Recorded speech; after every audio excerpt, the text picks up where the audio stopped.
এই বিষয় নিয়ে বিধানসভার স্পিকার তিনি কি বলছেন, সোমবার বিজেপি বিধায়কদের বিশৃঙ্খলা নিয়ে তদন্ত হবে, বিধানসভা নিজের মতো করে তদন্ত করবে, পুলিশের কাছে দুতরফেই অভিযোগ জানানো হয়েছে, জানালেন স্পিকার বিমান বন্দ্যোপাধ্যায়। তদন্ত তো নিশ্চয়ই করবো, যখন আমার কাছে অভিযোগ এসছে আমাকে তদন্ত করতেই হবে, আমি তদন্ত করবো। পুলিশের কাছে কি এফআইআর করেছে আমি এখনো জানি না, তাও আমার কাছে একটা কমপ্লেন এসেছে, সেই কমপ্লেনের একটা কপি থানায় ওরা ফরওয়ার্ড করে দিয়েছে এবং এই ব্যাপারে পুলিশও এসেছিল ওদের সাথে জিজ্ঞাসাবাদ করার জন্য, ওরা প্রিলিমিনারি দু চারটে কথা বলে চলে গেছে।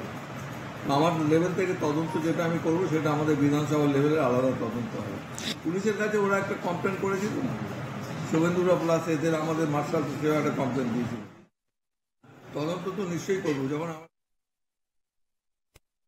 বিধানসভার গতকালের এই কাণ্ড নিয়ে তার রেশ আজও দিনভর রইল। সোমবার বিজেপি বিধায়কদের বিশৃঙ্খলা নিয়ে অধ্যক্ষ রীতিমতো তাদেরকে চারজনকে সাসপেন্ড করেছে এবং তারপরেই হই হট্টগোল বেঁধে যায় বিধানসভায়।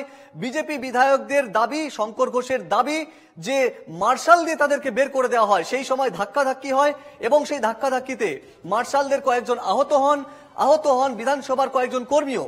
সেই পরিপ্রেক্ষিতে হেয়ার স্ট্রিট থানায় অভিযোগ দায়ের করা হয় এবং আজকে বিধানসভার অধ্যক্ষ তিনি জানালেন যে দুই তরফেই অভিযোগ দায়ের করা হয়েছে, তিনি বিষয়টা তদন্ত করে দেখবেন, তারপর পদক্ষেপ করা হবে।